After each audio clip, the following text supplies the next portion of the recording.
Итак, здорово всем, парни! Сегодня поговорим про тугую педаль сцепления. То есть, когда нажимаешь сцепление, у нас идет скрип от сцепления и, естественно, тугая педаль сцепления. Я не буду сегодня ставить поводок тросика Агат, трасса сцепления, а просто покажу небольшой, так сказать, лайфхак. Не знаю, многие знают об этом, многие нет, но я думаю, сейчас покажу все вам наглядно. Так, убавим музыку. Слушаем.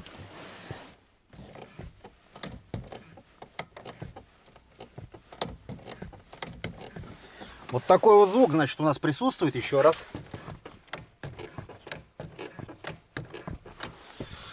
Такой звук у нас, значит, присутствует при выжиме сцепления. Небольшой скрип. Этот скрип очень меня напрягает. И немного туговатая педаль сцепления. Как сделать там педаль сцепления помягче, не прибегая к каким-то основным большим переделкам? Надо сделать небольшой комплекс мероприятий по этому поводу. Так, сейчас я переоденусь и покажу, что надо сделать для этого. Итак, для начала нам требуется открыть капот. Сейчас мы его откроем. Капот открыли, и нам сейчас надо снять корпус воздушного фильтра полностью и убрать. Сейчас покажу для чего. Снимать я не буду, как убрать корпус воздушного фильтра, потому что это бред, это знают все. Поэтому сейчас я отключу камеру и включу, когда уже сниму корпус воздушного фильтра. Скинул корпус воздушного фильтра. Нам надо добраться вот до этой заглушки. Почему до этой заглушки? Потому что все дело в том, что у нас заклекла втулка на вилке, которая выжимает сцепление. Вот она, наша вилка, вот это вот наш тросик. У нас вилка заклекла, то есть заклекла втулка на вилке, и нам надо помазать ее. Для того, чтобы помазать, надо либо извлечь вот эту заглушку пластмассовую, либо просверлить отверстие, налить туда трансмиссионного масла немного.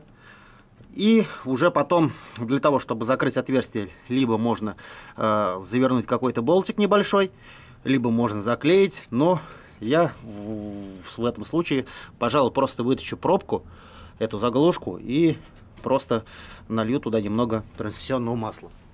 Сейчас зафиксирую камеру на голове. Итак, надо взять хорошую плоскую отвертку и попробовать подковырнуть нашу заглушку.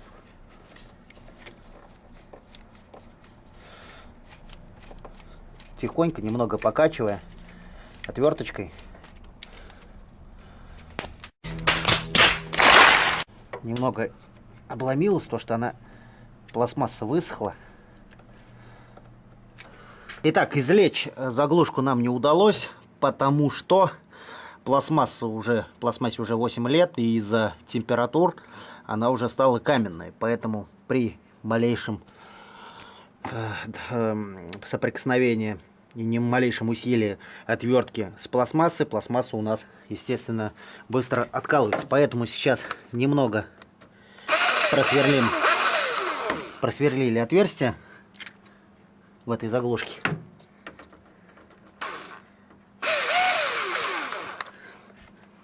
Просверлили отверстие сейчас в этой заглушке. И попробуем это дело смазать. Так, берем, значит, масло. Масло я взял трансмиссионное, Shell синтетика. В принципе, любое трансмиссионное масло.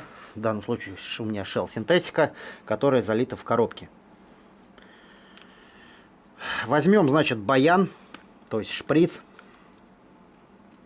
Наберем в районе кубика полторы, даже кубик, наверное, пока хватит, в районе кубика масла. И нагнетаем шприцом масла в наше отверстие, которое мы просверлили. Ну-ка. Не лезет, надо еще маленько подредактировать. Так. Залил немного масла, сразу вытер потеки. Итак, подождем, пока немного пропитается масло. стекет. И начинаем тестить. Маленько расхаживаем все это дело. Так, расходили. Немного еще добавим маслица. На всю процедуру не более 2 кубиков масла, я думаю, уйдет у вас.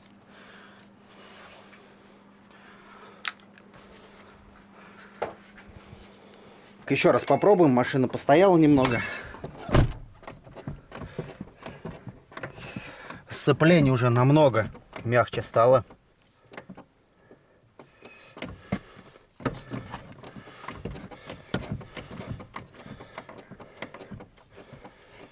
Скрип, который был под капотом, пропал. Да, мы его не слышим. Все, у нас скрип и пропал здесь в салоне. Если честно, я советую вам попробовать, потому что сцепление стало намного легче. Намного легче стало. Так, а в это отверстие мы сейчас завернем туда шуруп. Итак, значит, взял небольшой шуруп. Немного укоротил его. И завернул в это отверстие. И, естественно, намазал немного герметика, чтобы было все герметично. А то, что мы сейчас намажем, и я это место никак не заделаю, то есть начнет туда попадать пыль, грязь и все остальное, и сделаю это еще хуже. Также надо пройти это место термоклеем. Если вы скажете, что термоклей потекет у тебя, парни, он у меня не должен потечь, потому что у меня, когда я печку менял пропилом, я замазал все это термоклеем, корпус печки. И тем не менее, корпус печки у меня по сей день это держится, он держится, и ничего у меня не потекло. Поэтому сейчас замажем еще сверху термоклеем.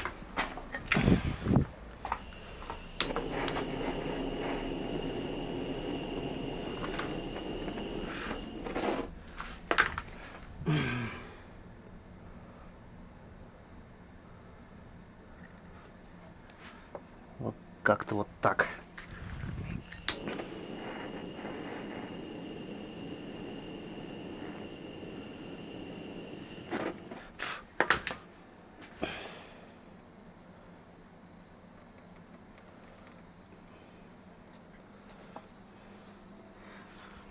Вот и все. Вот и в принципе все. То есть вот, все, бесшумная работа сцепления стала. Лично у меня это помогло. Сами видели на видео, как она скрипела в начале. Сейчас педаль сцепления при выжиме у нас не скрипит. Пиздобол, блядь, хачик этот. Вот такой, значит, небольшой лайфхак на колени по педали сцепления. Также некоторые люди ставят поводок тросик сцепления Агат. Эту поводка, то есть этот поводок ставится сюда, вот в это место. И вот этот поводок у нас сам находится на подшипниках. Чтобы так при вот выжиме избавить трение вот этой втулки об вилку. Дальше в дальнейшем тоже я попробую установлю этот поводок тросика Агат.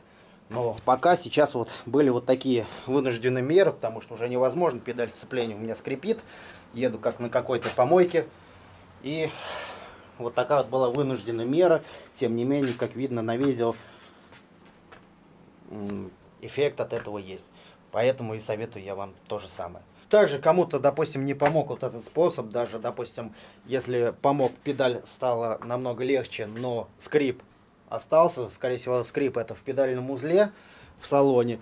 Возьмите обычную силиконовую смазку и побрызгайте на педальный узел эту силиконовую смазку, и уже у вас, то есть побрызгали, немного расходили, еще раз побрызгали, расходили, и все, у вас скрип прекратится.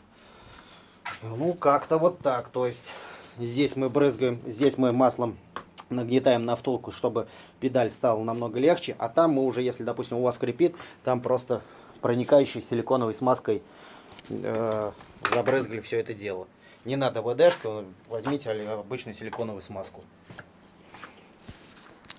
Ну а на сегодня все. Вот такое было короткое видео. Я думаю, кому-то оно было полезно. Подписывайтесь на нашу группу ВКонтакте Автотема Дорошенко.